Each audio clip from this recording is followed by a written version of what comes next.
Spy. In short, he is a goat of sats.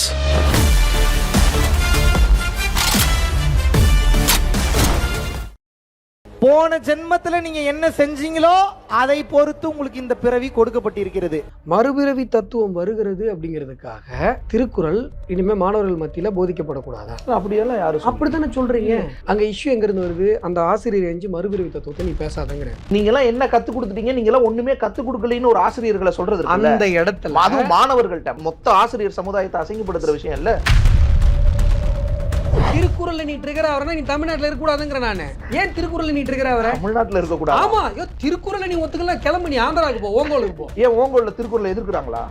ஓங்கோல்ல திருக்குறளை எதிர்க்கறாங்களா? ஆந்திரால திருக்குறள், தமிழ்நாட்டுக்கு வெளியில, தமிழ்நாட்டு மண்ணுக்கு வெளியில திருக்குறளுக்கு எதிரானவர்களா? இல்ல இல்ல இல்ல.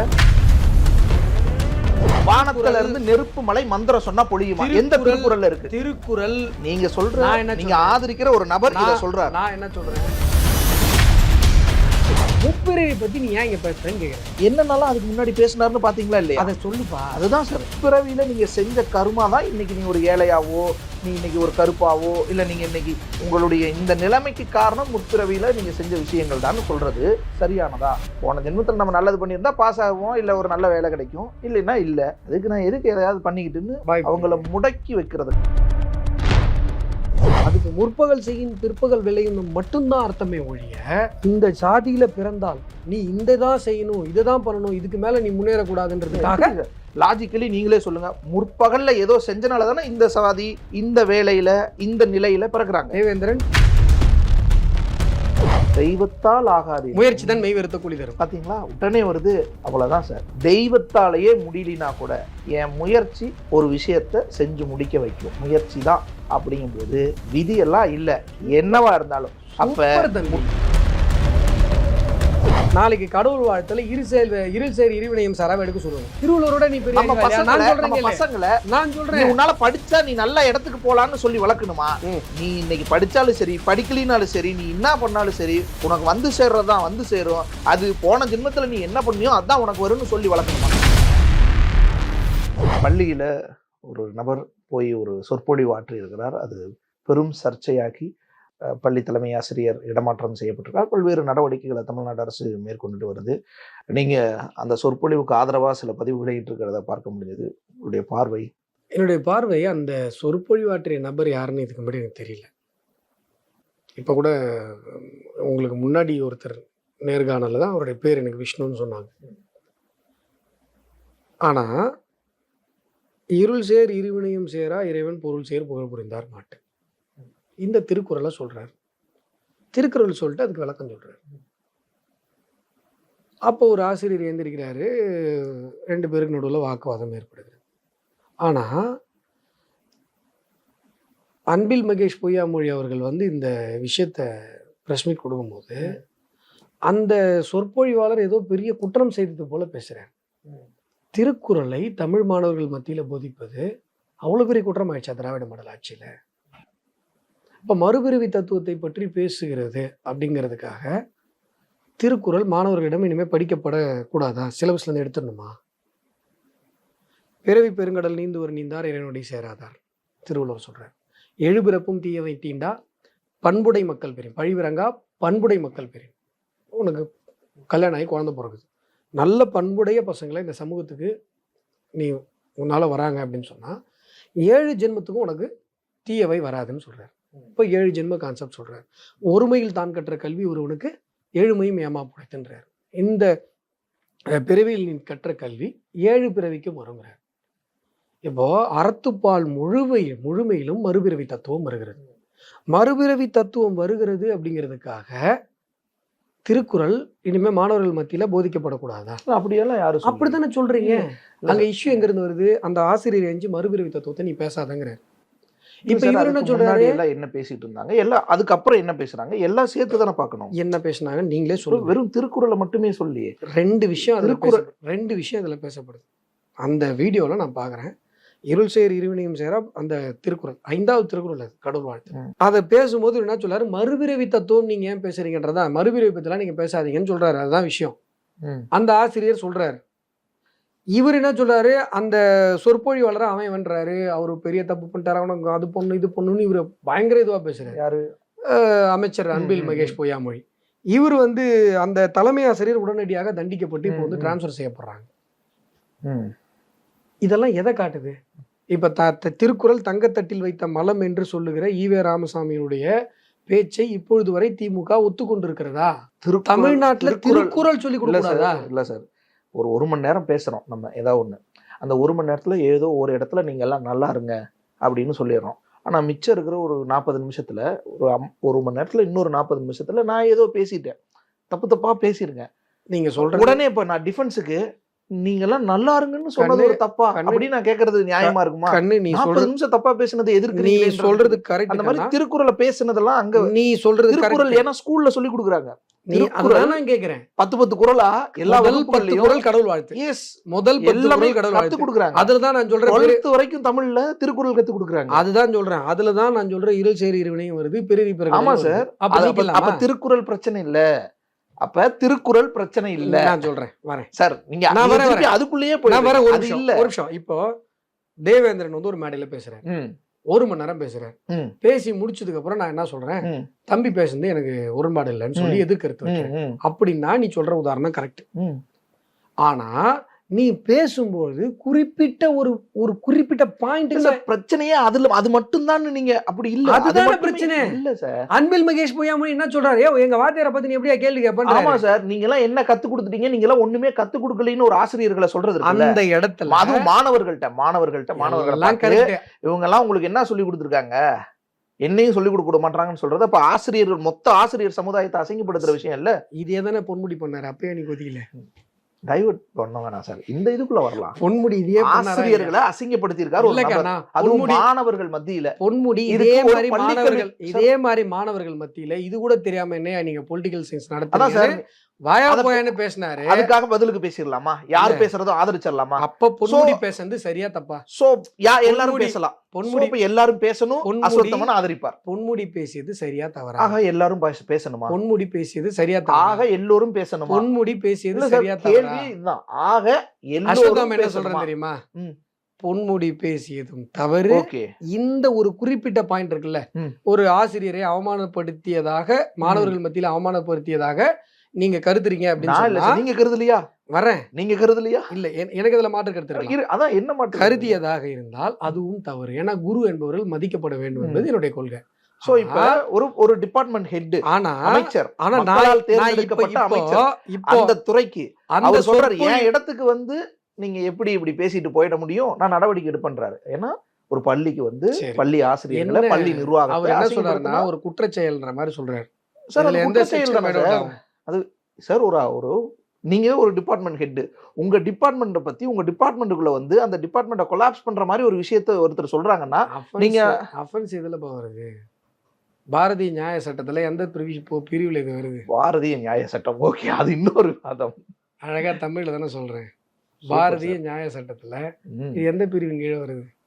நீங்க ஒரு குற்றவாளி போல சித்தரிக்கிறீங்க ஒண்ணு.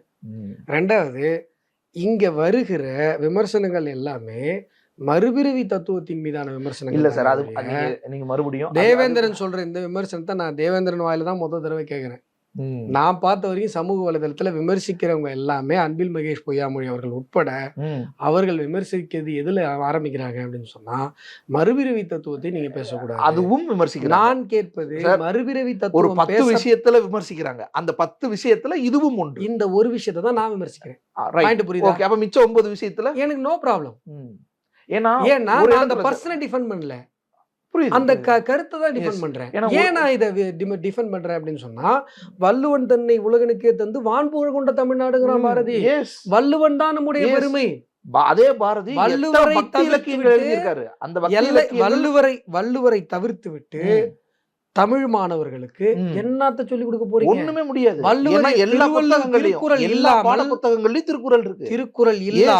திருக்குறள் இல்லாமல் நீ ஒரு கல்வியை கொடுக்கணும், அது குப்பாங்கிற நானு.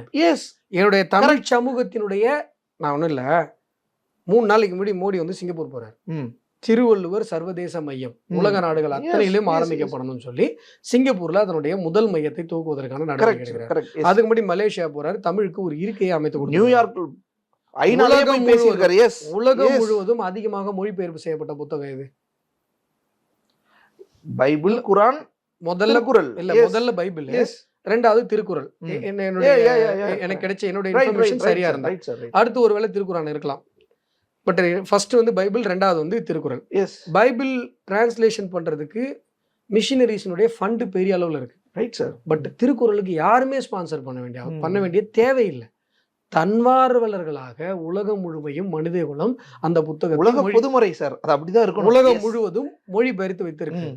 நீங்க என்ன சொல்றீங்க இப்போ? சார் மறுபிறவி பத்தி திருவள்ளுவர் பேசிட்டார் சார், அந்த திருக்குறளை இல்ல சார், மறுபடியும் நீங்க அதுக்குள்ளேயே போறீங்க. இது டேஞ்சர். நான் எங்க பயப்படுறேன்னு சொல்றேன். புரியுது. நீங்க ஒரு திருக்குறளை சொல்லி அதற்கு விளக்கத்தை ஒரு மனிதர் சொல்லும் பொழுது இதெல்லாம் நீ ஸ்கூல் ஸ்டூடெண்ட் மத்தியில பேசக்கூடாதுன்னு இன்னைக்கு நீங்க சொல்றத நான் ஒத்துக்கிட்டேன்னு சொன்னா, நாளைக்கு இதே வாயே இந்த மறுபிறவி தத்துவத்தை பேசுகிற இந்த திருக்குறள் பள்ளி பாட புத்தகத்துல இருக்கக்கூடாதுன்னு பேசும். ரைட். இப்ப இதுதான் என்னுடைய பயம். உங்க அச்சம் புரிகிறது சார். ஆனா பயப்பட வேணான்றதுக்கு சில விஷயங்கள் சொல்லிடுறேன். தமிழ்ல நீங்க சொல்ற திருக்குறள் இருக்கு. எடுத்த உடனே தமிழ் கல்வி ஆரம்பிக்கும் பொழுதே எல்லாம் தாண்டி வரும் பொழுதே எல்லோரும் திருக்குறளை படிச்சுதான் கடந்து வர முடியும். தமிழ்நாடு பாடநூல் கழகமும் சரி, பள்ளிக்கல்வித்துறையும் சரி திருக்குறளை போதிச்சுக்கிட்டே இருக்காங்க. அதை மாணவர்கள் மத்தியில கொண்டு போய் சேர்க்கறதுக்கான வேலைகளை செஞ்சுட்டே இருக்காங்க. அதோடு சேர்த்து வெறும் திருக்குறளோடு மட்டும் நிற்கல, அந்த உலக பொதுமுறையும் தாண்டி பக்தி இலக்கியங்களையும் தமிழ்நாடு பாடநூல் கழகம், தமிழ்நாடு பள்ளிக்கல்வித்துறை மாணவர்களுக்கு போதிச்சுட்டு தான் இருக்கு. பக்தி இலக்கியங்கள் பெரிய புராணத்திலிருந்து எல்லா புராணங்களும், ஆழ்வார்கள், நாயன்மார்கள் எழுதுனது எல்லாமே அந்தந்த பருவத்திற்கு ஏற்ற வகையில சொல்லி கொடுத்துட்டு தான் இருக்காங்க. அங்க இல்ல இஷ்யூ. நீங்க ஒரு மந்திரத்தை சொன்னா வானத்துல இருந்து நெருப்பு மழை பொழியும், இன்னொரு மந்திரத்தை சொன்னா இங்கிருந்து அங்க நான் பறந்து போலாம், இப்படியெல்லாம் நம்ம இருந்தோம், அதெல்லாம் வந்து பிரிட்டிஷ்காரங்க அழிச்சிட்டாங்க அந்த மந்திரத்தை எல்லாம் அப்படின்னு மாணவர்கள் மத்தியில சொல்லி இதெல்லாம் சேர்த்து சொல்லும் பொழுதுதான் இன்னொரு அச்ச உணர்வு ஏற்படுது. அது மாணவர்களை முட்டாளாக்கக்கூடிய ஒரு வேலையோ, அவர்களினுடைய பகுத்தறிவும் அறிவியல் புலமும் குறைக்கிறதுக்கான, அவங்க வந்துடக்கூடாது அப்படிங்கிறதுக்கான ஒரு முயற்சி ஒன்று அச்சம் அப்ப வராதா? மறுபிறவி தத்துவம் என்கிற பேச்சுல ஒருத்தர் ஏந்து சர்ச்சை பண்றாரு. இல்ல சார் விவாதம் இதெல்லாம் சேர்த்து இந்த விவாதம் இப்ப நீங்க ஒண்ணு சொன்னீங்கல்ல, திருக்குறளை ஒண்ணு விளக்குனீங்கல்ல. இல்ல சார், அங்கிருந்து ஆரம்பிக்கல. மறுபிறவி தத்துவம் இல்ல, அந்த வாதியார் ஏஞ்சி முதல்ல என்ன சொல்றாரு, நீ மறுபிறவி அங்க ட்ரிகர் ஆனார் சார், ட்ரிகர் ஆயிருப்பார் சார். சார் அவர் ஏன் அங்க ட்ரிகர் ஆகல? அதுதான் பிரச்சனை. திருக்குறள்ல நீ ட்ரிகர் ஆவறனா நீ தமிழ்நாட்டுல இருக்க கூடாதுங்கற நானு. சார் ஏன் திருக்குறள்ல நீ ட்ரிகர் ஆவற? தமிழ்நாட்டுல இருக்க கூடாது. ஆமா, திருக்குறளை நீ ஒத்துக்கல, கிளம்பி நீ ஆந்திராவுக்கு போ, ஓங்கோலுக்கு போ. ஏன் ஓங்கோல்ல திருக்குறளை எதிர்க்கிறாங்களா? ஓங்கோல்ல திருக்குறளை எதிர்க்கிறாங்களா? ஆந்திரால திருக்குறள், தமிழ்நாட்டுக்கு வெளியில திருக்குறளை எதிர்க்கிறாங்களா? நான் என்ன சொல்றேன், தமிழ்நாட்டுக்கு வெளியில மண்ணுல, தமிழ்நாட்டு மண்ணுக்கு வெளியில திருக்குறளுக்கு எதிரானவர்களா? இல்ல இல்ல இல்ல, உலக பொதுமுறை தான். உலகத்துக்கே போயிரணுமா? அப்ப உலகத்தை விட்டு போன்னு சொன்னா அஃபென்ஸ் இல்லையா? அதனால ஆந்திராவுக்கு போன்னு சொன்னேன். எங்க யாரும் எல்லாம் போக மாட்டாங்க சார். நான் சொல்ற விஷயம் எல்லோருக்கும் எல்லா தளமும் உண்டு. நல்லா பிடிக்காதவங்க வேணா போலாம். நல்லா புரிஞ்சுக்கோங்க. இப்போ திருக்குறளை பிடிக்காதவன் தமிழ்நாட்டை விட்டு வெளில போன்னு சொன்னா அது லிட்ரல் மீனிங் கிடையாது. அப்படிதான் சார். எஸ், ஒருத்தர் எந்திரிச்சு எதிர்க்கிறாருன்னா அது லிட்ரல் மீனிங் கிடையாது. எதிர்த்ததுக்கு லிட்ரல் மீனிங் கிடையாது சார். நான் சிச்சுவேஷன் ஃபர்ஸ்ட் சொல்லிடுறேனே, சிச்சுவேஷன் சொல்லிடுறேன். நான் என்ன சொல்றேன், கர்ம வினை பற்றி திருவள்ளுவர் பேசுகிறார். அறத்தார் இது வினை வேண்டாம், நீங்க ஒரு விதமா புரிஞ்சுக்கலாம், அவர் ஒரு விதமா புரிஞ்சுக்கலாம், நான் ஒரு விதமா புரிஞ்சுக்கலாம். நீ வந்து மறுபிறவி தத்துவத்தை பத்தி திருவள்ளுவர் பேசுங்க சார் அப்படி சொல்லி நீங்க வந்து வானத்துல இருந்து நெருப்பு மலை மந்திரம் சொன்னா பொழியுமா? எந்த திருக்குறள்ல இருக்கு? திருக்குறள் மாணவர்கள் மத்தியில் போதிக்கப்படுவதை நீங்கள் மந்திரம் சொன்னால் நெருப்பு மலை பெய்யும்னு எந்த திருக்குறள்ல ரெஃபரன்ஸ் இருக்கு? அதை மட்டும் சொல்லுங்க. நான் என்ன சொன்னேன், நீங்க சொல்ற, நீங்க ஆதரிக்கிற ஒரு நபர் இத சொல்றார். நான் என்ன சொல்றேன், அந்த நபரை ஆதரிக்கவில்லை, அவர் பேசிய கருத்தை ஆதரிக்க, ஏதோடு சேர்த்து அந்த கருத்தை சொல்றார். அந்த ஏதோடு சேர்த்து அந்த நபர் எங்கெங்கயோ என்னென்னமோ கருத்தெல்லாம் பேசுறாரு. இல்ல சார், அதே மேடையில பேசுற ஆட்சி நல்லா இருக்குன்னு கூட பேசுறாரு. அதே மேடையில சொல்ற பேசுகிற அதே மேடையில சொல்ற ஒண்ணு நான் கிளாரிஃபை பண்றேன். அந்த நபர் பேசுகிற எல்லா கருத்தையும் நான் ஆதரிக்கல. Right, okay. திருக்குறள் குறித்து நல்ல விஷயம் சார், அது எல்லாரும் சொல்லலாம். ஒருத்தன் பேசுறதான் சொல்றேன். ஒருத்தர் ஏந்திரிச்சு குதிக்கிறாருன்னு சொன்னா தமிழ் சமூகம் எங்கு சென்று கொண்டிருக்கிறது சார்? நாளைக்கு நீங்க எங்க வரீங்க அப்படின்னா நீ சொல்றப்பா உனக்கு தெரியாது, நீ சின்ன பையன், இவங்க என்ன சின்ன பையன் பெரிய பையன், அதுக்கு சொல்லல இவங்க நானும் சின்ன பையன் தான் இந்த விஷயத்துல. ஏன்னா இது 300 வருஷம் 400 வருஷம் திருட்டுத்தனம். இது 300-400 வருஷம் திருட்டுத்தனம். உனக்கும் எனக்குமே புரியாத ஒரு கான்ஸ்பிரசி தியரி இதுக்கு பின்னாடி இருக்கு. ஈவே ராமசாமி, எக்ஸாக்ட்லி ஈவே ராமசாமி. இப்போ நான் என்ன சொல்றேன், இப்போ நடக்கிறது என்ன மாடல் ஆட்சி? ராமராஜ்யம் தானே நாடு முழுக்க இல்லையா? இல்லப்பா, இங்க திராவிட மாடலை பத்தி ராமராஜ்யத்திற்குள் ஒரு திராவிட மாடல் கான்செப்ட் சொல்றேன். நீ டைவர்ட் பண்றதெல்லாம் நான் டைவர்ட் அரசியல் டைவர்ஷன்லாம். ரைட். நான் ஒரு கான்செப்ட் சொல்றேன். இப்போ நடக்கிறது திராவிட மாடல் ஆட்சி. திராவிடம்ங்கிற தத்துவத்தினா உனக்கு எந்த தலைவர் ஞாபகம் வரும்? அண்ணா. அதுக்கு முன்னாடி பெரியார். ஈவே ராமசாமி ஞாபகம் வரும். ஈவே ராமசாமி திருக்குறள் பத்தி என்னெல்லாம் சொல்லியிருக்காருன்றது எனக்கு ஞாபகம் வருது. அப்போ உங்களுடைய உங்களுக்கு எப்படி இப்படி ஞாபகம் வருதோ சார், அதே மாதிரி அந்த ஆசிரியருக்கு ஒண்ணு ஞாபகம் வந்திருக்கு. இவர் இப்படி சொல்லும்போது பூரா பொய்யாவும் பகுத்தறிவுக்கு ஒவ்வாத விஷயமாவும் அறிவியலுக்கு புறம்பான விஷயமாவும் சொல்றாரு. நான் என்ன சொல்றேன், இப்படி வரேன், நீ இப்படி பேசுறதுனால நான் இப்படி வரேன்.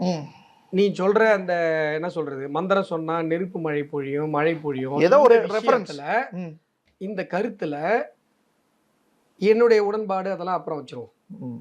அந்த ஆசிரியர் ப்ரொவோக் ஆவதற்கு முன்பு இந்த விஷயங்கள் சொல்லப்படலை. கரெக்டா? ஃபேக்சுவலா இவர் ஏஞ்சி சொன்னதுக்கு அப்புறம் தான். சரி, அப்ப அதுக்கு முன்னாடி என்னென்னலாம் சொல்லிட்டு வந்தாரு? என்ன சொல்லி இந்த ஆசிரியர் ப்ரொவோக் ஆனாரு? என்னென்ன நீங்களே சொல்லுங்க. அந்த ஆசிரியரை நீ டிஃபெண்ட் பண்ற. சொன்னது மொத்தம் உன் கருத்துப்படி அந்த ஆசிரியர் கொஞ்சம் என்ன பேச விட ப்ளீஸ். உன் கருத்துப்படி அந்த ஆசிரியரை நீ டிஃபெண்ட் பண்ற. அந்த ஆசிரியர் மீதான டிஃபெண்ட் என்ன, டிஃபென்ஸ் என்ன? உன்னுடைய டிஃபென்ஸ் என்னன்னா, சார் மந்திரம் சொன்னா நெருப்பு மழை பொழியும்னு சொல்றாங்க. அதுவும் சொல்லியிருக்காரு. நான் சொல்றேன்ல 10-15 விஷயம் இந்த மாதிரி மோசமான விஷயம் சொல்லியிருக்காரு. என்னோட லாஜிக் முடிச்சுக்கிறேன் ப்ளீஸ். கிளாரிஃபை ஒன்றது கிளாரிஃபை. எஸ். நீ அந்த ஆசிரியரை டிஃபெண்ட் பண்ற.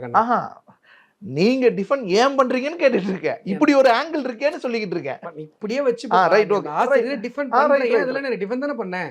டிஃபெண்ட் பண்ற. அந்த டிஃபென்ஸ்க்கு நீ என்ன காரணம் சொல்றேன்னா, சார் மந்திரம் சொன்னா நெருப்பு மழை பொழியும்னு சொல்றாரு சார், அதுக்கு சயின்டிஃபிக்கலா ரெஃபரன்ஸ் இல்லை சார்னு சொல்றேன். திருக்குறள்லயே ரெஃபரன்ஸ் இல்லைன்னு திருக்குறள்லயே ரெஃபரன்ஸ் இல்லைன்னு சொல்றேன். அப்புறம் நான் திருக்குறள்ல இருந்து வேற ஒரு ரெஃபரன்ஸ் காட்டுவேன். அப்புறம் அது டிஸ்கஷன் போகும். ப்ளீஸ் சார், பெய்யன பெய்யும் மழைன்னு ஒரு காரணம். பெய்யன பெய்யும் மழை தானே, நெருப்பு மழையா? எதுல பெய்யன பெய்யும் மழை? நெருப்பு மழையா சார்? எதுல பெய்யன பெய்யும் மழை? அத சயின்ஸ் நீங்க ஒத்துக்கீங்களா? தெய்வம் தொழால் தொழுநன் தொழுதெழுவால் தொழுநன் தொழுதெழுவால் பெய்யன பெய்யும் மழை. சரி, சயின்ஸ் ஒத்துக்குமா? இதுக்கு என்ன அர்த்தம் சொல்லட்டுமா? சொல்லுங்க சார். சாமியை கும்பிட ஒரு பொண்ணு, ஒரு மனைவி, ஒரு கணவன் மனைவி, ஒரு பெண் சாமியை கும்பிட மாட்டா. காலையில் எழுந்தோடனே தன்னுடைய கணவனை மட்டுமே தெய்வமாக கும்பிடுறா அப்படின்னு சொன்னா அந்த பொண்ணு மழை பெய்யும்னு சொன்னா பெய்யும் அப்படின்னு திருவள்ளுவர் சொல்றாரு. அதாவது இல்லற வாழ்க்கையில எப்படி இருக்கணும்ன்றதுக்காக சொல்லப்பட்ட விஷயம் தானே. நீங்க ஆரம்பத்தில் ஒன்று சொன்னீங்கல்ல, அதுவும் ரொம்ப முக்கியமான விஷயம். சயின்ஸ் ஒத்துக்குமா சார்? சயின்ஸ் ஒத்துக்காது சார். எப்படி ஒரு பக்காது? ஆனா சிந்திக்கிறதுக்காக கேட்டேன். இல்ல அதை சிந்திச்சிருவோம். சயின்ஸ் ஒத்துக்காது. ஆனா இது ஒரு குழந்தைக்கு சொல்லலாம். நம்ம சரியாகவும் நல்லாவும் இருந்தோம்னா நமக்கு நல்லதே நடக்கும், நம்ம சொல்றதெல்லாம் நல்லதா நடக்கும்னு சொல்றதுக்காக சொல்லலாம். நீங்க ஃபர்ஸ்ட் சொன்னீங்கல்ல ஒரு குறள், இல்ல சார் மறுபிறப்பிக்கு சொன்னீங்கல்ல, நான் முடிச்சிடறேன். ஏன் லாஜிக் நான் முடிச்சிடறேன். பாராட்டுன்னு ஆசைப்படுறேன், இதை மட்டும் பாராட்டிடுறேன். நான் ஒரு குறள் சொல்லும் பொழுது நம்ம திருவள்ளுவர் சொல்லியிருக்காரு, அதுல தப்பு எதுவும் இருக்காது அப்படின்னு நம்புற பத்தியா? இந்த உணர்வை தான் நான் எதிர்பார்க்கிறேன். இந்த உணர்வு எல்லாருக்கும் இருக்கு. ஆனா அவரை மோசப்படுத்திடணும், அவர் சொன்னதுக்கு எல்லாம் பொய் அர்த்தம் கற்பிச்சிடணும், அந்த நோக்கத்தை பார்க்காம அர்த்தத்துல இருந்து மட்டும் புரிஞ்சுக்கிட்டு வேலையை காட்டிடணும்னு நிறைய பேர் நினைக்கலாம்ல. எல்லாரும் உங்களை மாதிரியே நினைக்க மாட்டாங்கல்ல. மறுபிறப்பிக்குமே அதான் லாஜிக்க முடிச்சிடறேன். அப்படி நினைச்சு உரை எழுதின கருணாநிதி அவருடைய உரையெல்லாம் படிக்காதீங்க. நீங்க சாலமன் பாப்பே அவருடைய உரையை படிங்க. Super sir. மூவரதராஜன் உரையை கூட படிங்க. மூவரதராஜன் படிங்க, சாலமன் பாப்பையா படிச்சுங்க. பரிமேலழகர் கூட நீங்க படிக்கலாம். அஸ்வத்தமன் எழுதுறது கூட படிச்சிடலாம். அஸ்வத்தமன் சொல்றது கூட பரிமேலழகர் எனக்கு புரியல சார். Right sir. அஸ்வத்தமன் எழுதுறது கூட படிச்சிடலாம். எனக்கு லேட்டஸ்டா வேணும் சார்னா சாலமன் பாப்பையா படிங்க. அதுதான் இப்ப சாலமன் பாப்பையா அரசியல் சார்பற்றவர், தமிழ் இலக்கியவாதி, படிக்கலாம். கருணாநிதி எழுத படிக்காதீங்க. அரசியல் காரணங்கள் இருக்கு. நான் சொல்றேன் ரைட் சார். இது வேற பக்கம். நான் லாஜிக் முடிச்சிடுறேன். நீங்க ஃபர்ஸ்டே மறுபிறப்பிக்கு சொன்னீங்க. அதே மாதிரி திருவள்ளுவர் நல்ல விஷயங்களை செய்யுங்க, அப்பயாவது நமக்கு நல்லது நடக்கும்ன்ற அர்த்தத்துல அதையும் சொல்லியிருக்கலாம். மறுபிறப்பியை வச்சு ஒண்ணு சொன்னார்ல சார், மறுபிறப்பை வச்சு. மறுபிறப்ப அவர் ஒத்துக்கிறாருப்பா சார். அதோட அர்த்தம் என்ன சார்? மறுபிறப்பு இல்ல சார், அதோட அர்த்தம் நீங்க நல்ல விஷயங்களை செய்யுங்க, உங்களுக்கு எல்லாம் நல்லதே நடக்கும்ன்றது. ஆமா, ஒருத்தனை நல்வழிப்படுத்துறதுக்கு இதை சொல்லியாவது நல்வழிப்படுத்துவோம் அப்படின்னு சொல்லி மேபி சொல்லி அதெல்லாம் இல்ல, அவர் உறுதியா மறுபிறப்ப நம்புறாரு. எல்லா நம்பட்டும் சார், நம்பட்டும், நீங்களும் நம்புங்க, நான் அதெல்லாம் மறுக்கல. மேடை பேச்சாளர் கிடையாது. யாரு? திருவள்ளுவர். என்ன 1 மணி நேரம் பேசணும், இந்த கூட்டத்தை கன்வின்ஸ் பண்ணணும், கைத்தட்டல் வாங்கணும், அப்படி அவர் பேசல. அவர் எழுதி இருக்கிறது தெய்வ புலவர் சார், வேதம். எஸ், வேதம், ரைட், ஓகே. ஏமா மறைன்னு சொன்னா சந்தோஷப்படுறியா? மறை எனக்கு புரியறதுக்காக மறை, சரியா? நான் ஒண்ணு சொல்றேன். நான்மறையின் மெய்ப்பொருளை முப்பொருளா நான்முகத்தான் தான் மறைத்த வள்ளுவனாய் தந்துரைத்த நூன்முறையை. இந்த பாடல் திருவள்ளுவ மாலையில வருது. யார் பாடுறா தெரியுமா? உக்கிர பெருவெழுதி பாண்டியன் பாடுறார். உக்கிர பெருவெழுதி பாண்டியன் யார் தெரியுமா? திருக்குறள் உக்கிர பெருவெழுதி பாண்டியனுடைய மன்னனுடைய அவையில தான் அரங்கேற்றப்பட்டதுன்னு ஒரு நம்பிக்கை. ஸோ உக்கிர பெருவெழுதி பாண்டியன் அவ்வளவு பழமையானவர். நான் சொன்ன இந்த பாடலுடைய அர்த்தம் என்ன? நான்மறையின் மெய்ப்பொருளை, 4 வேதங்களினுடைய மெய்ப்பொருளை முப்பால்களாக, முப்பொருளா நான்முகத்தான், 3 பால்களாக நான்முகத்தான் பிரம்மதேவன் தான் மறைந்து வள்ளுவனாய் தன்னுடைய உருவத்தை மறைத்து கொண்டு திருவள்ளுவராக வெளிப்பட்டு தந்துரைத்த நூன்முறையை, 4 வேதங்களில் சொல்லப்பட்டிருக்கிற மெய்ப்பொருளை திருவள்ளுவர் 3 பால்களாக திருக்குறளாக தந்திருக்கிறார். அதுவும் அவரு தரலையா, பிரம்மதேவனே வந்து திருவள்ளுவராக வெளிப்பட்டு தந்திருக்கிறாருன்னு சொல்லி உக்கர பெருவெழுதி பாண்டியன் பாடுறாரு, சொல்லியிருக்காரு. ரைட். அப்போ இந்த பாடலை வைத்துக்கொண்டு sir sir sir sir Thiruvalluvar வந்து திருக்குறள் வந்து 4 வேதங்களில் சொல்லப்பட்டிருக்கிற மெய்ப்பொருள் தான் சொல்லப்பட்டிருக்கிறது, அதனால எடுங்க நீங்க கேட்டீங்கன்னா, இன்னைக்கு வந்து மறுபிறவி தத்துவத்துக்காக அதுக்கு எதிராக பேசுறவங்க, கர்ம வினை பயன்களுக்காக அதுல எதிராக பேசுறவங்க, கர்ம வினையையும் முப்பிறவி தத்துவத்தையும் எடுத்துட்டு அறத்துப்பால நீங்க என்ன படிப்பீங்க? அறத்துப்பாலினுடைய அடிப்படையா தானே வள்ளுவர் சொல்றாரு.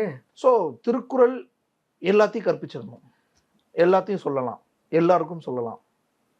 அதுல என்ன போகணும் சந்தேகம்? இல்ல நான் கேட்கிறேன் சார், அதுதானே நம்ம நோக்கமே. இப்ப எதுக்கு இன்னும் சிங்கப்பூர்ல போய் திருவள்ளுவர் சர்வதேச மையம் வைக்கிறோம்? Yes sir, yes. ஒவ்வொரு நபருக்கு திருக்குறள்ல ஒவ்வொன்று தேவைப்படலாம், பயன்படலாம். எல்லாமே எல்லாம் எல்லாருக்கும் எல்லா நேரங்கள்லயும் சொல்ல முடியாதுல்ல, அதுல இன்னும் பல குறள்கள் இருக்கு. சொல்லு. வேணாம் சார், திருக்குறளை விட்டுருவோம், இந்த லாஜிக் வந்துடுறேன். நீ சொல்ற இந்த நெருப்பு மழை கான்செப்ட் இவர் ஏந்து பறக்கிறது சார், பறக்கிறது, நோய் குணப்படுத்திடலாம். நோய் குணப்படுத்த தான் சொல்றேனே, இதுக்குள்ள நான் உள்ள போனேன்னா இன்னும் நிறைய விஷயம் சொல்றேன், அதான் அப்புறம் வரேன். இந்த லாஜிக் டைவர்ட் ஆகிடக்கூடாது. தேவேந்திரனுக்கு உடன்பாடு இல்லை, இந்த நெருப்பு உடன்பாடு இல்லைன்னு இல்லை சார். ஒருவேளை அப்படி மந்திரம் தெரிஞ்சா எனக்கு நல்லதான். இல்ல சார், உடன்பாடு இல்லைன்னு அந்த மந்திரம் கொடுத்தீங்கன்னா நானும் படிச்சு இங்க இருந்து அழகா பெட்ரோல் செலவு இல்லாம ஆபீஸ் போயிடுவேன், வருவேன். கிரேட். நான் சொல்றேன், அதுக்கான விளக்கத்தை நான் பின்னாடி சொல்றேன். அந்த அதெல்லாம் பார்த்து அந்த ஆசிரியர் ப்ரொவோக் ஆயிருப்பாருன்னு சொன்னா ஃபேக்சுவலா நம்ப முடியல. ஏன்னா அது அதுக்கப்புறம் அவர் முன்னாடியே எவ்வளவு பேசியிருக்காரு. அவர் ப்ரொவோக் சார், ஒரு திருக்குறளை எப்படி என்ன வகையில உனக்கு புரிஞ்சிச்சு, மக்களுக்கு புரிய வேணாமா? அவர் ப்ரொவோக் ஆனதுக்கு அப்புறம் தான் இந்த நெருப்பு மழை கான்செப்ட். அவர் ப்ரொவோக் ஆவறதுக்கு முன்னாடி என்ன பேசி இவர் ப்ரொவோக் ஆனார்? நீங்க சொன்ன நான் பார்த்ததில்ல இருள் சேர் இருவினையும் சேரா திருக்குறளை சொல்லி விளக்கம் சொல்லும் போது இவர் ப்ரொவோக் ஆகிறார். ப்ரொவோக் ஆகிறதுக்கு காரணம் நான் தேடவே தேவையில்ல, அதுலயே அவர் சொல்றாரு முப்பிறவி நீ பேசக்கூடாதுங்கிறார். முப்பிறவி தத்துவத்தை நீ பேசக்கூடாதுங்கிறார். என்னுடைய பயம் என்னன்னா, திரும்பி சொல்லிடுறேன், திருக்குறள்ல முப்பிறவி தத்துவத்தை பேசுகிற ஒரு குறளை ஒரு சொற்பொழிவாளர் மாணவர்கள் மத்தியில் எடுத்தாலும் பொழுது நீ முப்பிறவி தத்துவத்தை பேசக்கூடாதுன்னு சொல்லி திருக்குறள் சொற்பொழிவுக்கு எதிராக அவரை திருக்குறள் சொற்பொழிவு அது மொத்தமும் அந்த 2 நிமிஷம் திருக்குறள் பத்தி அதான் சார், திருப்பியும் அந்த 2 நிமிஷமே பேச முடியாதுல்ல சார். மொத்தமா என்ன நோக்கத்துல அது போகுதுன்னு பார்க்கணும். அதான் முடிச்சுக்கிறேன். அந்த திருக்குறள் மீதான ஒரு விளக்கத்திற்கு எதிராக ஒருத்தரால ப்ரொட்டஸ்ட் பண்ணி அதுல கல்வி அமைச்சர் வந்து அந்த திருக்குறளை திருக்குறளை விளக்க உரை சொன்ன ஒரு காரணத்திற்காக ஒருத்தரை குற்றவாளி ஆக்க முடியும் என்று சொன்னால், நாளைக்கு நீங்க திருக்குறளை சார் இந்த முப்பருவி சம்பந்தமா இருக்கு சார், இந்த பிறவி பெருங்கலை எடுத்துருங்க, இருள் சேர் இருவினையும் சேரா எடுத்துருங்க, அறத்தார் இதுவனை எடுத்துருங்க இப்படின்னு சொல்ல மாட்டீங்கன்னு நிச்சயம். இப்படி நான் ஒண்ணு வச்சுக்கிறேன், இதே லாஜிக்ல ஒரே ஒரு ஸ்டோரி மட்டும் சொல்லிடுறேன். வேணாம் சார், நான் லாஜிக் மட்டும் கேட்கல ஸ்டோரிப்பா. நம்ம சேதுபதி மன்னர் இருக்காருல்ல, சேதுபதி மன்னர் கேள்விப்பட்டிருக்கோம். அவர்கிட்ட வந்து ஒருத்தர் என்ன பண்றாரு, திருக்குறளை எடுத்துட்டு வந்து, சார் நான் வந்து திருக்குறளை எடுத்து தெரிவுரை எழுதியிருக்கிறேன் அப்படின்னு சொல்லி ஒருத்தர் எடுத்துட்டு வந்து காட்டுறாரு, ஒரு வெள்ளைக்காரர் ஒருத்தர். அதுல என்ன பண்றாருன்னா, இதெல்லாம் வந்து அறிவியலுக்கு புறமான கருத்துக்கள், இதெல்லாம் வந்து பகுத்தறிவுக்கு எதிரான கருத்துக்கள், இது இப்படி அது அப்படின்னு சொல்லி திருக்குறள்ல ஒரு 1330 குறள்ல ஒரு 200 குறள்ல மாற்றம் பண்ணிடுறாரு. மன்னர் என்ன திரும்ப பண்றாரு, அவர் மன்னர்கிட்ட வந்தது பொருளுதவி கேட்டு, ம். இதை நான் பிரிண்ட் போட போகிறேன், எனக்கு பொருளுதவி கொடுங்க, நீங்கள் வச்சிருக்கிற எல்லாத்தையும் எடுத்துகிட்டு வாங்க, நான் பண்ணுறேன்னு சொல்லி ஃபண்டிங் கொடுத்துட்டு நெருப்பில் போட்டு கொளுத்திட்டார். ம். மன்னர் என்ன சொன்னார்னா, திருவள்ளுவர் எழுதுனதில் கரெக்ஷன் பண்ணுறதுக்கு நீ என்ன பெரிய ஆளா, ம். என்ன அவ்வளோ பெரிய ஆள் ஆகிட்டியா, இது விட்டா வேற எங்கேயும் போயிடக்கூடாது தான் காசு வாங்கி இதை கொளுத்தினார். ஓகே. அந்த மன்னருக்கு உண்டான பயம் இன்னைக்கு எனக்கு ஒரு அப்படி ஒரு கதை இருக்கு. ரைட். இன்னொரு பக்கம் சார், இப்போ நாட்டுக்கு எதிராக எல்லா கருத்துக்களையும் நான் பேசுகிறேன், அவ்வளோ மோசமான கருத்துக்களை எல்லாம் பேசுகிறேன். பேசிட்டு இடையில பாரத மாதாக்கு ஜெயன்னு சொல்லிடுறேன், பாரதம் வாழ்கன்னு ஏதோ ஒரு 2 நிமிஷம் பேசிடுறேன்னா அந்த இடத்துல யாரோ ட்ரிகர் ஆகுது.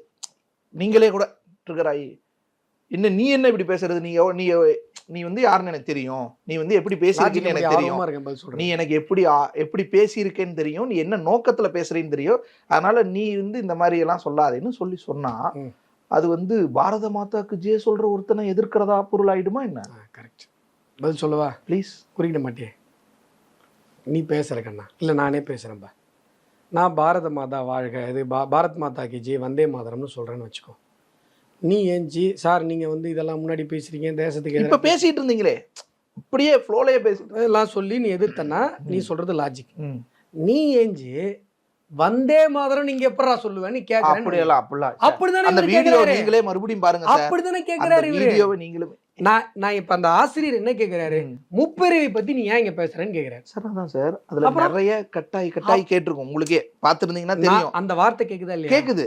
எதை இருக்கலாம் என்னன்னாலும் அதுக்கு முன்னாடி பேசினாருன்னு பாத்தீங்களா இல்லையா? அதை சொல்லுப்பா. அதுதான் சார், அதை சொல்லு. நான் என்ன சொல்றேன், முற்பிறவியில் இது சொல்லுங்கன்றீங்க, சொல்லணும்ல. நான் சேர்த்து சொல்லு.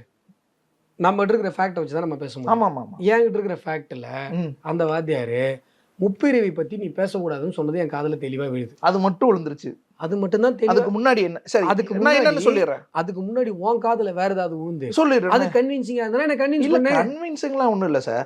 முற்பிறவியில நீங்க செஞ்ச கர்மா தான் இன்னைக்கு நீ ஒரு ஏழையாவோ, நீ இன்னைக்கு ஒரு கருப்பாவோ, இல்ல நீங்க இன்னைக்கு உங்களுடைய இந்த நிலைமைக்கு காரணம் முற்பிறவியில நீங்க செஞ்ச விஷயங்கள் தான் சொல்றது சரியானதா? அப்ப திருவள்ளுவர் எல்லாமே அதன் அடிப்படையில தான் நடக்குது அப்படின்னு சொல்றது சரியானதா? அறத்தாறு இதுவென வேண்டாம், சிவிகை பொறுத்தானோடு உருந்தானிடை. ரைட். திருவள்ளுவர் சொல்றாரு. என்ன அர்த்தம்? ஐயா, அறத்தால விளைகிற நன்மை என்ன அப்படின்னு நம்ம திருவள்ளுவரை கேட்கிறோம். அவர் சொல்றாரு, திருவள்ளுவர் சொல்றாரு, தம்பி நீ ஒன்னும் அறத்தால விளைகிற நன்மை என்ன, நீ ரொம்ப பெருசாலாம் யோசிக்க வேணாம். அங்க பார், பல்லக்கை தூக்கிட்டு போறாங்க. பல்லக்கை தூக்கி செல்பவனையும் பல்லக்கில் அமர்ந்திருப்பவனையும் பார்த்த மாத்திரத்திலேயே அறத்தினால் விளைகிற நன்மை என்னன்னு தெரியும். இப்ப பல்லக்க தூக்குறவங்க அவங்களுக்கு வந்து அந்த நிலைமைக்கு என்ன அறம் அவங்க முன்னாடி செஞ்சிருப்பாங்களோ அதனால தூக்குறாங்க. பல்லக்கில் அமர்ந்திருக்கிறவங்க முற்பிறவியில என்ன செஞ்சிருக்காங்களோ அதனால பல்லக்கில் உட்காந்துருக்காங்க. ஆனா நாலடியார்ல ஒரு பாடல் வருது. நம்ம போட் ஹவுஸ் மாதிரி நீ நானும், போட் ஹவுஸ் மாதிரி நல்ல மாரன் பிரதர்ஸ் வீடு எல்லாம் இருக்கிற மாதிரி ஒரு பெரிய பணக்கார தெருவில் நடந்து போயிட்டு இருக்கோம். போட் கிளப் தானே அது, போட் ஹவுஸ் வச்சு பாரு, அது கூட தெரியலப்பா நமக்கு. போட் கிளப்ல நடந்து போயிட்டு இருக்கோம். நீ பாக்குற அண்ணா எங்க பாருங்கண்ணா எவ்வளவு பெரிய வீடு, உனக்கு தானே வாழறாங்க. அதெல்லாம் முற்பிறவியினுடைய பயன். நம்ம எல்லாம் வாழறதெல்லாம் ஒரு வாழ்க்கை. அது ஒரு முற்பிறவி. இந்த காட்சி நாலடியார்ல வருது. அவர் என்ன சொல்றாரு, தம்பி இந்த மாட மாளிகையில வாழறவன் இவன் தான் வாழறான்னு சொல்றேன், அதெல்லாம் சொல்லாத. அவங்கெல்லாம் போன ஜென்மத்துல அறமும் தவமும் செய்திருக்கிறதுனால அவங்க இப்படி இருக்காங்க. நீ இந்த ஜென்மத்துல அறமும் தவமும் செய்ய, அடுத்த ஜென்மத்துல வந்துருவ. நன்னூல்ல இருக்கு. நீ ஊட்டினா 2 மணி நேரம் இதே பேசலாம். ஆனா சுதந்திரம், சமத்துவம் நம்ம இப்படி எல்லாம் பேசி நாம வந்து பல்லக்கு தூக்க தேவையில்லை. பல்லக்கு தூக்குறதுக்கு பதிலாக வேலைக்கு போகலாம், இல்ல படிக்கலாம், படிச்சு முன்னேறலாம், உழைச்சு முன்னேறலாம், சுயமரியாதையோட இருக்கலாம், எல்லாம் சொல்லி இதே ஜென்மத்திலேயே வளர்றதுக்கான வாய்ப்புகள் எல்லாம் மேபி அதுவும் கூட முன் ஜென்மத்துல நடந்ததோட வினையோ என்னவோ. சூப்பர். இதேதான் திருவள்ளுவர் குடி செயல் வகை எல்லாமே சொல்லியிருக்காரு சார் திருவள்ளுவர். நமக்கு என்ன வேணுமோ அதை எடுத்துக்கலாம்ல. அப்படி இல்லப்பா, நமக்கு என்ன வேணுமோ எடுத்துக்கிறது இல்ல. இப்ப பெய்யும் மழை வைஃபை எல்லாம் கொண்டு போய் கரெக்டா இனிமேட்டு என்னைய தொழுதுட்டு அமைதியா இருந்துக்கிறேன்னு சொன்னா நான் என்ன இன்னைக்கு மறைன்னு சொல்றேன், உலக பொது மறைன்னு சொல்றேன். அதான் சார், அதுக்காக இதை சொல்லி நம்மளுடைய திருவள்ளுவரே சொல்லிட்டாரு, டெய்லி கரெக்டா என்ன கும்பிட்டுட்டு கரெக்டா என்ன வந்து பாத்துக்கலாம் சொல்ல முடியாதுல்ல சார். அதுக்குதானே உனக்கு அதை எடுத்துட்டு வந்து விளக்கம் திருவள்ளுவரே சொல்லியிருக்காரு. நான் என்ன சொல்றேன்னு உனக்கு புரியுதா? மறைன்னு சொல்றோம், அதுதாங்க வேதம்னு சொல்றோம். அப்படி நடந்துக்கணும் சார். நம்ம வந்து ஒரு 1330 குறள்ல சார் எனக்கு எது தோதுன்னு போடுதோ அதை மட்டும் நான் எடுத்துக்கிறேன் சார். இல்ல சார், அப்படி சொன்னீங்கன்னா எனக்கும் தேவைன்னு எடுக்கிறது தப்பு இல்லையே சார். உனக்கு தேவையில்லைன்னு சொல்லுப்பா, அறிவுக்கு தேவைன்னு சொல்லாதப்பா. அதான் சார். இப்ப அப்போ நம்மளுடைய நம்ம வீட்லயே நம்ம நம்மளால ஐயனை சொல்லிட வந்து முடியுமா நம்ம ஐயனுடைய அறிவை கொஸ்டின் பண்றதும் நம்ம சார்? என்ன நம்ம வீட்ல நம்ம இப்ப சொல்லிட முடியுமா திருவள்ளுவரை கொஸ்டின் என்ன பண்ற அளவுக்கு தொழுது வாழ்றதுதான் உனக்கு சரியான வாழ்க்கை, அதுதான் உகந்தது அப்படின்னு நம்ம இப்ப இப்ப சொல்லிட அந்த முடியுமா? குறளை உனக்கு சொன்னது யாரு? நீங்க தான் சார். எதுக்கு சொன்னேன்?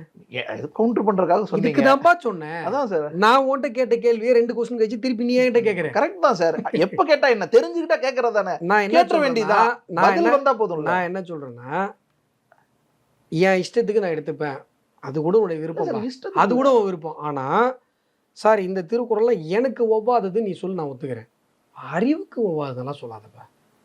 Right sir. ஓகே. அது என்னால ஏத்துக்க முடியாது. ஏன்னா திருவள்ளுவரோட நம்ம எல்லாம் ஒன்றும் பெரிய அறிவாளி ஆயிட்டோம்லாம் நான் ஒத்துக்க மாட்டேன். Okay sir. Okay sir. அப்போ இப்படி மாணவர்கள் மத்தியில் இதை சொல்லும்போது, ஏன்னா அவங்களுடைய பருவன்றது படிச்சு முடிச்சு அடுத்து தன்னுடைய நிலையை உயர்த்திக்கணும். அதுவும் அரசு பள்ளி மாணவர்கள் பெரும்பாலும் அவர்கள் வந்து சமூகத்தினுடைய பின்தங்கிய பகுதிகளிலிருந்து வந்திருப்பாங்க. ஸோ சமூகத்தினுடைய பின்தங்கியிலேருந்து அல்லது ஒரு மிடில் கிளாஸ் பகுதிகளிலிருந்து மாணவர்கள் மாணவிகள் வந்து படிக்கிறாங்க. அவங்க மத்தியில் நீங்கள் இன்னைக்கு ஏழையாக இருக்கிறது, உங்களுக்கு இந்தந்த வசதிகள் கிடைக்காதது, இதெல்லாம் வந்து முற்பிறவியின் பயன்.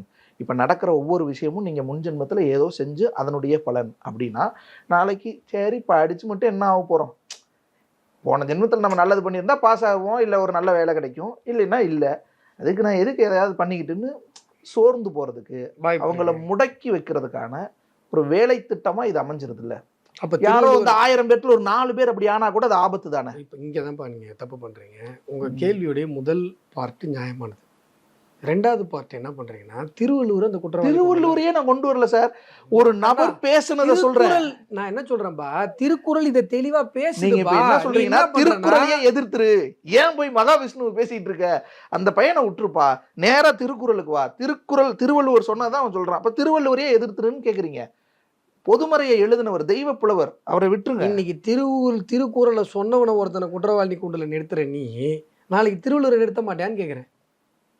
லாஜிக் ஒன்று தான், 2 பேரையும் சொல்றது ஒன்று தான். நீ சொல்றது ஃபர்ஸ்ட் பார்ட் கரெக்டுப்பா. நீங்க வந்து அண்ணா நீ இப்போ தம்பி நீ கஷ்டப்படுறதெல்லாம் நீ தான் காரணம், பூர்வ ஜென்ம பாவம் அப்படின்னு சொல்லிட்டு நான் போயிட்டா, ஒரு மனுஷனுக்கு உழைச்சி முன்னேறணுன்ற எண்ணம் எப்படி வரும்? படிச்சு முன்னேறணுன்ற, உழைச்சு கூட விட்டுருங்க, படிச்சு முன்னேறணும், உழைச்சி முன்னேறணும் எப்படி வரும்? நீ எங்க வரேன்னு எனக்கு புரியுதுப்பா. படிச்சு முன்னேறணும் அப்படின்ற எண்ணம் எங்க வரும் அப்படின்னு சொல்லி நீ கேட்கறது லாஜிக். ஆனா இவர்கள் இப்படியே இருக்க வேண்டும் என்கிற ஏற்பாட்டிற்காக இது செய்யப்படுகிறதா அப்படின்னு சொல்லும் போது, அப்படி எப்படிப்பா செய்யப்பட்டிருக்கோம்? சரி, இப்ப இதே இடத்துல நீ என்ன தப்பு பண்றேன்னு புரியுதா? நீ கேக்குற எனக்கு புரியுது சார். நீ சொல்றது எல்லாமே வெயிட்டான லாஜிக். நான் விளக்குறதுக்கு நீ செகண்ட் பார்ட் என்ன பண்றனா, இதற்கான ஏற்பாடுன்ற அந்த வார்த்தையை சொல்லும் போது அந்த மென்சிரியாவை கொண்டு போய் எங்க வள்ளுவர் மேலே வைக்கிறேன். இல்ல சார், நான் என்ன சொல்றேன், வள்ளுவரை வரேன். நான் என்ன சொல்றேன், திருவள்ளுவரே இதை சொல்லி இருக்கிறார், திருக்குறளே இதை சொல்லி இருக்கிறது அப்படின்னு நீங்க ஒண்ணு எடுத்துட்டு வரீங்க. ஒரு நிமிஷம்பா அப்படின்னு சொல்லும்போது அதுல இந்த மாதிரியான நீ சந்தேகப்படுற ஏற்பாடுகள் இருப்பதற்கான வாய்ப்பு இல்லை. ஏன்னா பிறப்புக்கும் எல்லா உயிருக்கும் சிறப்போவா செய்தொழில் வேற்றுமையான்னு சொல்ற வள்ளுவர் தான் இதை சொல்றாரு. அதனால அவர் இதை சொல்லியிருக்க மாட்டாரு நான் சொல்றேன். புரியுதா? வாழ்த்துக்கள். எனக்குமான திருக்குறள் அவ்வளவுதான் சார், திருவள்ளுவர் அவ்வளவுதான் சார், திருவள்ளுவருக்கு எதிராலாம் இல்ல. பாயிண்ட புரிஞ்சுக்கோங்க. திருவள்ளுவர் மேல உனக்கும் எனக்கும் இருக்கிற அதீத நம்பிக்கையின் பால நம்ம இதை சொல்றோம். நான் என்ன சொல்றேன், இந்த தத்துவம் சீமான் கூட சொல்லுவார், இதைத்தான் மனித குலத்திற்கே எதிரானது அப்படிலாம் சொல்லுவார். நீங்க என்ன பண்றீங்க, தப்பா இன்டர்பிரேட் பண்றீங்க. ஒரு நிமிஷம் ப்ளீஸ். நீ இன்னைக்கு உனக்கு வர்ற கஷ்டத்துக்கு நீ பண்ண பாவம் காரணம், முற்பகல் செய்யின் பிற்பகல் விளையும் அப்படின்னு நம்ம சொன்னா, அதுக்கு முற்பகல் செய்யின் பிற்பகல் விளையும் மட்டும்தான் அர்த்தமே ஒழிய, சார் இந்த சாதியில பிறந்தால் நீ இந்த தான் செய்யணும், இதுதான் பண்ணணும், இதுக்கு மேல நீ முன்னேறக்கூடாதுன்றதுக்காக லாஜிக்கலி நீங்களே சொல்லுங்க. முற்பகல்ல ஏதோ செஞ்சனால தானே இந்த சாதி இந்த வேலையில இந்த நிலையில பிறகுறாங்க. தேவேந்திரன் பக்கவா நீ வந்துட்ட, இப்படி இதுக்காகத்தான் சார் இதை சொல்லி வச்சிருக்காங்கன்னு சொல்லி அந்த தத்துவத்தையே நம்ம கொலாப்ஸ் பண்றோம். கொலாப்ஸ்ங்க சார், லாஜிக் சொல்றேன். ஒருத்தர் ஏழையா ஏழை பிறக்கிறார், இது ஏன் ஒரு இல்ல நான் சொல்றேன்னா திருவள்ளுவர் சொல்லியிருக்காரு. கரெக்ட் சார், திருவள்ளுவர் சொன்னா தப்பா இருக்காரு. தப்பா புரியுது சார், நல்லா புரியுது. வரேன். என்ன விஷயம் அப்படின்னு சொன்னா, தீதும் நன்றும் பிறர் தரவாரா கேள்விப்பட்டிருக்கியா? அதுக்கு என்ன அர்த்தம்? எல்லாம் நமக்குள்ளேயே இருக்கு. நம்ம செய்யற வேலையிலையும் நம்ம செய்யற செயல்கள்லையும் தான் ஒவ்வொன்றும் இருக்கு. அப்ப அது தப்பாகவும் போகலாம், சரியாகவும் போகலாம். அது எந்த வகையிலைன்னா, நான் தப்பு பண்ணா தப்பாக தான் போகும், சரி பண்ணா சரியா தான் இருக்கும். நான் நியாயமா நடந்துக்கிட்டா நியாயமான விஷயமா தான் அது இருக்கும். நமக்கு நடக்கிற நன்மையும் தீமையும் மற்றவர்களால் வருவது அல்ல, நாம் செய்யக்கூடிய செயல்களால் தான் வருகிறது. நல்லதை செய்யுங்க, நல்லதே நடக்கும். அவ்வளவுதான். நன்றும் பிறர் தர வாரா, நோதலும் தனிதலும் அவற்றோர் அண்ண, சாதலும் புதுவது அன்றே. என்ன அர்த்தம்? சாகிறதே எனக்கு புதுசு இல்லை. என்ன அர்த்தம்? மறுபடியும் மறுபிறப்புக்கு அது ஒரு ரைட் சார் வச்சு. இந்த பாட்டு எங்க தெரியுமா வருது? நாங்கள் யார், புறநானூற்றுல நாங்கள் யார், கணியன் பூங்குன்றனார் பாடல் எதுக்கு வருது? தமிழர்கள் யார் அப்படின்றதுக்கான பாட்டு இது. தீதும் நன்றும் பிறர் தர வாரா, நோதலும் தனிதலும் அவற்றோர் அண்ண, சாதலும் புதுவது அன்றே, வாழ்தல் இனிதென்று இது வாழ்தல் இனிதென்று மகிழ்ந்ததும் இளமே, முனிவின் இன்னாதென்றலும் இளமே, சாதலும் புரிதுவது அன்று. நான் சாகிறது எனக்கு புதுசு இல்லை, திரும்ப திரும்ப திரும்ப நான் செத்துட்டு இருக்கேன். உறங்குவது போலும் சாக்காடுன்றாரு திருவள்ளுவர். தூங்குறது மாதிரியா சாவது, மறுபடி பிறப்பது போலும் மறுபடி விழிப்பது போலும் பிறப்பு. தூங்கி ஏந்திரிக்கிற மாதிரி நம்ம பிறகுறோம். மறுபிறவி எப்படி விளக்குறாரு பாரு. உறங்குவதும் போலும் சாக்காடு, சாவதும் சாதலும் புதுவது அன்றே. பெரிய ஒரு காற்றாற்று வெள்ளம் அடிச்சுட்டு ஓடும்போது ஒரு சின்ன மரத்தக்க இந்த காற்றாற்று வெள்ளத்துல ஓடுதான். அந்த மரத்தக்கை எந்த பக்கம் போகணும்னு முடிவு பண்ண முடியுமா? அந்த மரத்தக்கையால முடியாது. எந்த பக்கம் போகுதோ, அந்த காற்றாற்று வெள்ளம் போகுதோ அப்படிதான் போகணுமா. அந்த மாதிரி தான் விதியின் வசத்தால நம்முடைய வாழ்க்கை செல்லும் என்பது திறவோர் காட்சியின் தெரிந்தலம் ஆகலின். கணியன் பூங்குன்றனார் மாட்சியின் ஒரு நிமிஷம் கண்ணா ப்ளீஸ். மாட்சியின் பெரியோரை வியத்தலும் இளமே, சிறியோரை இகழ்தல் அதனினும் இளமே. விதிப்படிதான் வாழ்க்கை போவோம். அதை வந்து மாத்த முடியாது. யார் சொல்றாங்களாம்? திறவோர்னா யாரு? வாழ்க்கையை துறந்த முனிவர்கள் இருக்காங்கல்ல, அவங்க சொன்ன வார்த்தைகளை வச்சு நாங்க தெளிவாயிட்டோம். அதனால மாட்சியின் பெரியோரை, ஒருத்தன் ஜாவா இது ஆடி பென்சில வந்து சொருன்னு இறங்குறான், அவனை பார்த்துட்டு பெரிய பணக்காரன் அப்படின்னு போய் கும்பிடு போறதும் கிடையாது. அதை கூட தெரியாம பண்றோம். ஆனா இவன் என்னை விட வசதி கம்மியா இருக்கான்றதுக்காக அவனை வந்து கேவலமா நினைக்கிறத நாங்க பண்ணவே மாட்டோம். மாட்சியின் சீரியாரை இகழ்தல் அதரினும் இளமே, இதுதான் தமிழர்கள் அப்படின்னு எங்க சொல்லுது? கணியன் பூங்குன்றனார்.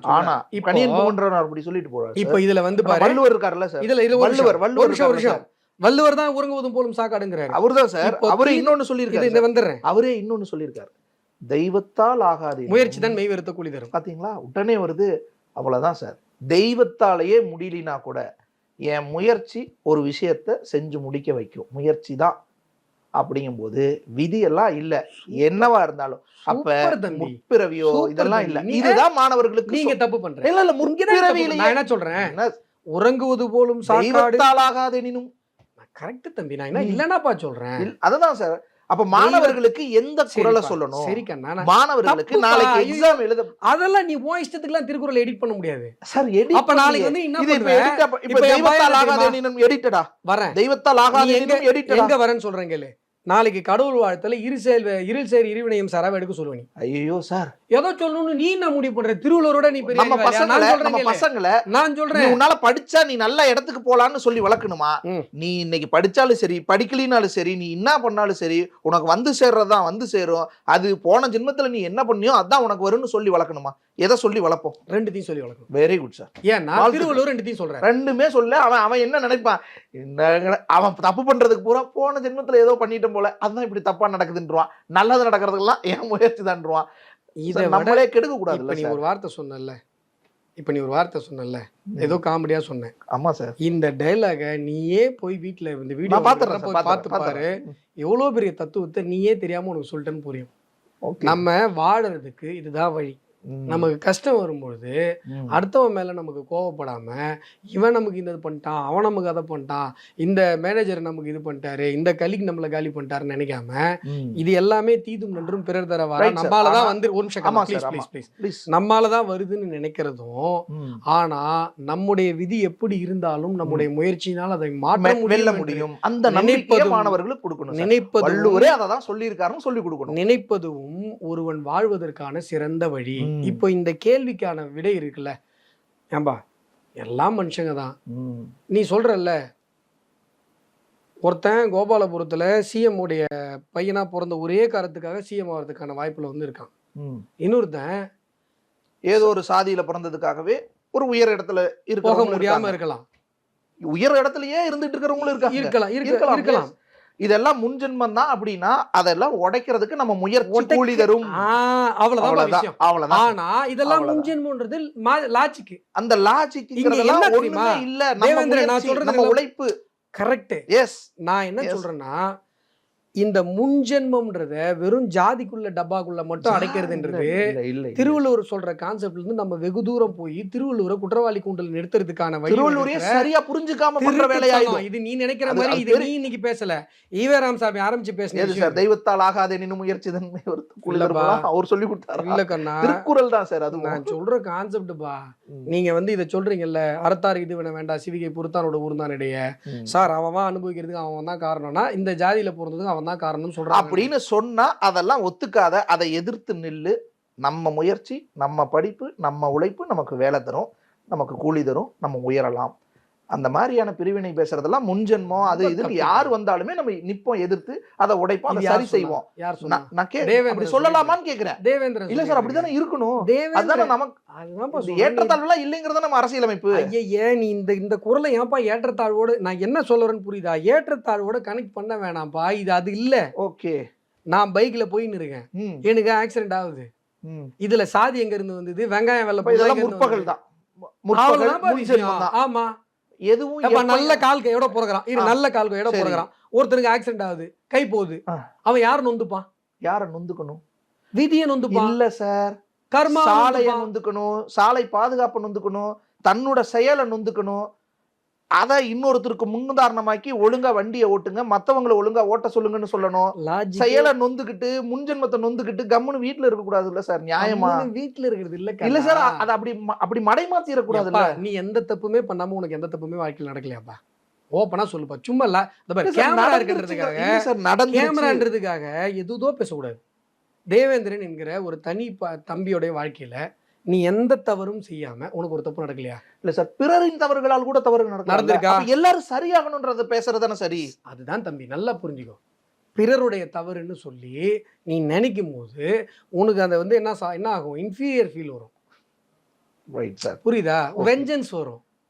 ஐயோ, இந்த மேனேஜரை காலி பண்ணு, இந்த கலிகை காலி பண்ணு, இவன் இப்படி பண்ணிட்டான், அவன் அப்படி பண்ணிட்டான்னு வரும். இது வந்து நாம செஞ்ச தப்பை நம்ம அனுபவிக்கிறோம் அப்படின்னு நினைக்கும் போது உனக்கு ஒரு என்ன வரும்? ஒரு செல்ஃப் கான்ஃபிடென்ட் வரும். ஒட்டுமொத்தமா பரம்பொருள் பேசின அந்த விஷயங்கள்லாம் சரிதான். மகாவிஷ்ணு பேசினதெல்லாம் அந்த பையன் வந்து, அந்த தம்பி வந்து எல்லாம் என்னென்ன பேசினாரு நான் ஃபுல் வீடியோ பார்க்கல. ஓகே, நான் திருவள்ளுவர் பேசினது திருவள்ளுவர் எல்லாரும் பேசலாம், அது எந்த பிரச்சனை. புரியுதா நான் என்ன சொல்றேன்? நீ என்ன பண்ற வேற சார், கொஞ்சம் புரிஞ்சுக்கோ. இப்ப அந்த விஷ்ணுங்கிற அந்த தம்பியால இப்ப இவ்வளவு விஷயம் பேசுறதுக்கான வாய்ப்பு கிடைச்சிருக்கு. அதான் சார் நான் என்ன சொல்றேன், நீங்க என்ன பண்றீங்கன்னா டே டு டே லைஃப்ல இருக்கிற ப்ராக்டிக்கலான விஷயத்துக்கு திருவள்ளுவர் சொல்ற லாஜிக் எடுத்துட்டு போய் நீங்க இந்த வர்ணாசிரம கொள்கைன்னு அதுக்கு மேல வைக்கிற ஒரு என்ன சொல்றது, அதுக்கு மேல நீங்க கிரியேட் பண்ண நினைக்கிற அவர்ஷனுக்கான ஒரு தூண்டுகோலா இதை கனெக்ட் பண்றீங்க. அவர் சொல்ற லாஜிக் இவ்வளவே தான். தீதும் நன்றும் பிறர் தர வாரா அப்படின்னு சொன்னா எப்படிப்பா லாஜிக்கா நீ கனெக்ட் பண்ணுவ? பொருள் யார் யார் வாய்க்கு தீதும் நன்றும், அதான் சார், எப்பொருள் யார் யார் வாய்க்கு மெய்ப்பொருள் காண்பது அறிவு. திருவள்ளுவர் சொல்றத பார்க்கணும். எஸ், ஈவேரா சொல்றத காட்டி ஏமாற கூடாது. ஈவேரா இல்ல, திருவள்ளுவரே சொன்னாலும் மெய்ப்பொருள் காண்பதுதான் அறிவு. அவ்வளவுதான் காணும். நீ என்ன பண்ற? தீதும் நன்றும். நான் எதுவும் பண்ணல, எல்லாருமே அதை பண்ணுவோம் சார். உனக்கு இப்ப லாஜிக் புரிஞ்சிச்சு. நீ வீட்டுக்கு போய் தனிமையில யோசிச்சுனா உனக்கு இன்னும் நல்லா புரியும். தீதும் நன்றும் பிறர் தர வாரான்ற கான்செப்டை இப்போ இருக்கிற நவீன அறிவியலால் உன்னால் விளக்கவே முடியாது. நீ வர இந்த கேமரா எடுக்கிற தம்பிக்கு உன் மேலே பொறாமை, நல்லா பேட்டி எடுத்து ஃபேமஸாக இருக்கிறாப்புலையே அப்படி சொல்லி. அதனால் அவர் என்ன பண்ணிடுறாரு, தம்பி சும்மா சொல்கிறேன்ப்பா, தப்பாக நினச்சிக்காத, ஒரு இதுக்காக சொல்கிறேன், ஒரு ஃபேக்ட்டுக்காக சொல்கிறேன். அவர் என்ன பண்ணிடுறாரு, உன்னுடைய காரில் வந்து நெட்டை பிடிங்கி விட்டுறாரு. அந்த எந்த படத்துல லட்டுல வச்ச நினைச்சா நட்டுல வச்ச இதாயிருது. சரியா? இப்போ இந்த கான்செப்ட்ல தீதும் நன்றும் பிறர் தர வாராங்கிற லாஜிக்கை பொருத்தி பார்க்க முடியுமா? உனக்கு நல்லா தெரியும் இவன் தான் எனக்கு ஆப்பு வச்சான். இது ஒரு புரியறதுக்காக இந்த ஒரு ஃபேக்ட். அப்ப இது முன் ஜென்மத்துல ஏதோ இவனுக்கு நான் தீங்கு பண்ணிருக்கேன், அதனால அவன் எனக்கு செய்யறான். இதுதான் லாஜிக். இத வந்து என்ன அப்படி எல்லாம் பண்றேன் சார், இல்ல சார், ஜாதியில இல்ல சார். சொல்லிட்டாங்க சார், இந்த ஜாதியில இல்ல போறதா இந்த அப்படி ஜாதியில எல்லாம் பதற தேவையில்ல சார். அப்படின்னு அந்த பையன் சொன்னான்னு சொல்லி இல்ல சார், இல்ல சார். ஒரு நிமிஷம் அந்த பையனையே சரியாக்கி இருந்தோம், சரியா புரிஞ்சுக்கிட்டு இருந்தோம், அவனுக்கு நம்மள சரியா புரிய வச்சிருந்தோம் அப்படின்னா இந்த பிரச்சனை வராது. அப்ப அதை யோசிக்கணுமா இல்ல அது இப்ப நீ பேசுறது லாஜிக்கே இல்லன்றது உனக்கே தெரியும் சார். ஓகே, உனக்கே தெரியும். ஓகே. எப்பொருள் யார் யார் வாய் மனசுக்கே கேட்பினோம். தெரியும். கேமரா ஆஃப் ஆனா இப்படி பேச மாட்டேன். மெய்ப்பொருள் காண்போம். லாஜிக் மெய்ப்பொருள் காண்போம். அவ்வளவு. நன்றி சார் உங்களுடைய. தேங்க்யூ. காந்தியை நினைச்சுதான் டென்ஷன். இப்பெல்லாம் அலோஃபா சுத்திட்டு இருக்காரு. இனிமே சத்தியமா குடிக்கூடாது. தேவனின் குலம் காக்கும் வேலையா ஹையா.